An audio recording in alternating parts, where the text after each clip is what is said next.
Hey guys, I haven't done a video in quite a while, but I thought that a couple of weeks ago I was reminded of a photo that was going around of a bass that had a snake in its mouth. And, the more I think about it,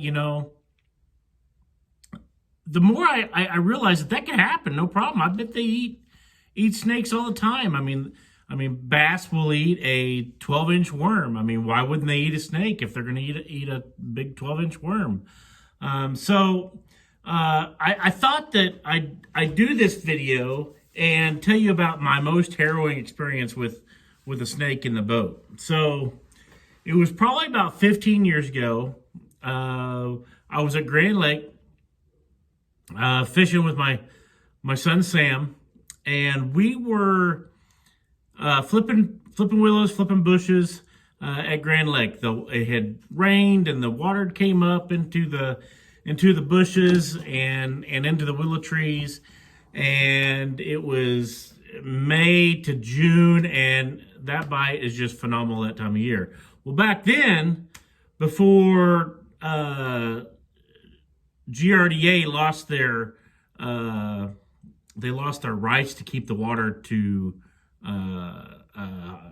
use hydropower and generate it.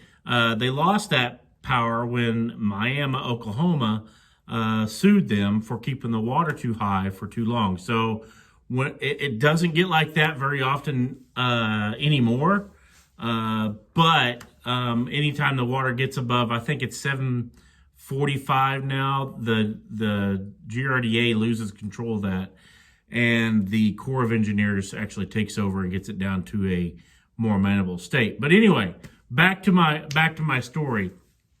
So we're out there flipping bushes, going underneath willow tree overhangs and everything. And back 20 years ago, 15 years ago, I didn't have a good boat. I had it was an 86 Kingfisher, the bass style with the V-pad bottom. I mean, it was an old boat, had a 6-cylinder inline V6 motor, and it was just a rinky-dink boat that I used for fun fishing. The only boat I had, couldn't afford anything better than that at the time. And so one of the things about this is so they had the driver's seat here, and then over here in the middle was a seat and a glove box underneath the seat with a lid that popped open, just like you would see in a car. Glove box popped open, and then the other seat was on over to the driver's left. So anyway, fishing earlier in the month, we had broke off that lid, the closes and shuts it, and it had fallen down into the boat, and it was sitting just like this.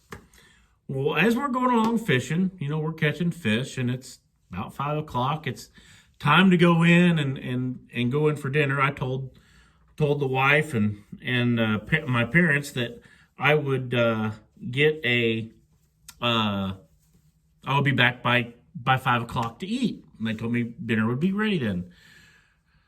So it's about 5:15, and we're still catching fish. And I said, "All right, buddy, we got to go. I know it's fun, but we got to go. We can come out here later."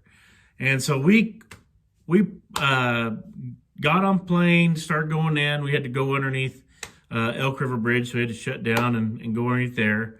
But as I got up and going again, I never went very fast. But I told Sam, I said, "Hey, hang on. We're going to go a little bit faster than normal and get in." I said, because we're kind of late. So I put it down a little bit, and we're only doing like 55. But in that boat, it was only a 16-foot boat doing 55. And that thing is pretty quick. So here's where the story gets really interesting. So as we're bouncing on the waves, because just a light breeze, we're bouncing on the waves like this. At the time, all I had, because I kept my boat outside, I never kept any tackle in it because I didn't want it to ruin in the heat. I just had a big duffel bag, and it was kind of half open. And I had a towel that was in the boat. It was a white towel, and it was strapped to the handle of the duffel bag that I had. Well, so anyway, I'm driving like this, got my hand on the throttle and going like this. And out of the corner of my eye, I see something move, and I'm thinking it's my towel. Well, then I feel something hit my foot. Well, I'm thinking that the towel's going to blow out of the boat, and so I stop. I start to reach down. Now, mind you, this is all in a split-second time. I start to reach down to get this towel that's in the bottom of the boat, and then I realize, hey, that was black, not white. My towel is white. What is that? And about the time that I realized, hey, that's not a towel, I see Sam start to scream and backpedal out of the seat going onto the back deck. And I'm like, what's going? And I look down, and there's a snake crawling across my foot. And so immediately I grab the throttle, I pull it back, and mind you, we're still going.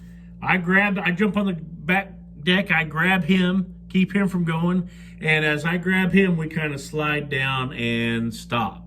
Well, this snake is going crazy, because not only did it like get scared out of its hole, which I think his cubby hole was underneath that lid to the glove box, but he was down in the bottom boat dancing around looking for a place to go. Well, did I tell you about the duffel bag? Yeah, the duffel bag was open. I'm thinking, oh no, this thing is going to get in my duffel bag and I'm going to have to get it out.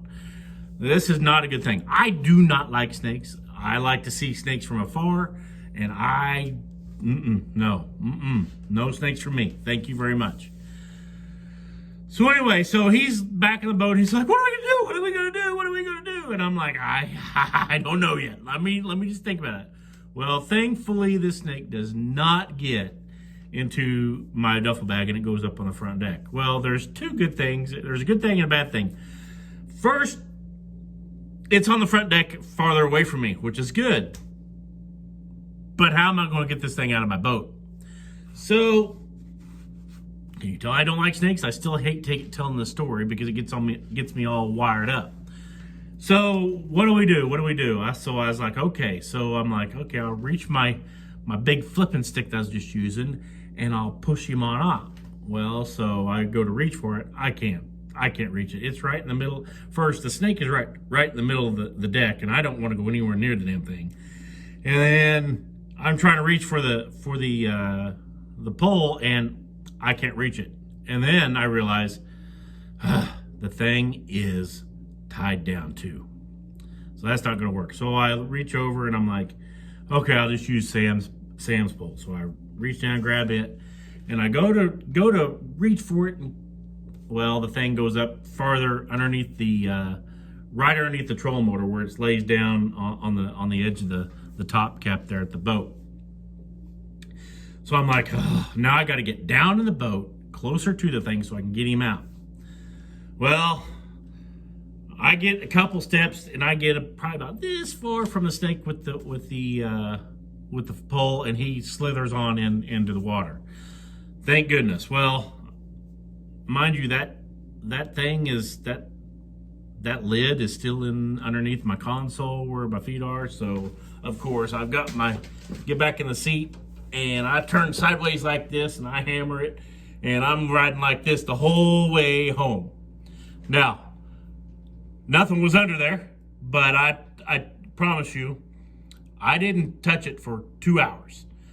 We went and ate, and decided to load the boat up and take it out, and that's about the time that I did it. I went on the front of the boat, and from the side out, and I couldn't get it from the front, so then I went out to the side on the outside and reached from the passenger seat and lifted it up, made sure there was nothing in there. So that was the most harrowing experience I've ever had.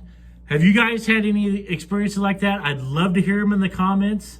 If you haven't subscribed to my page, please do it. I'm going to start doing a lot more videos, a lot more stories, and things like that. So thanks for watching. Hope you had a laugh. It was not funny for me at the time. I can kind of joke about it now. I still get a little bit worked up about it, but I hope you have a great day, and I'll see you next time.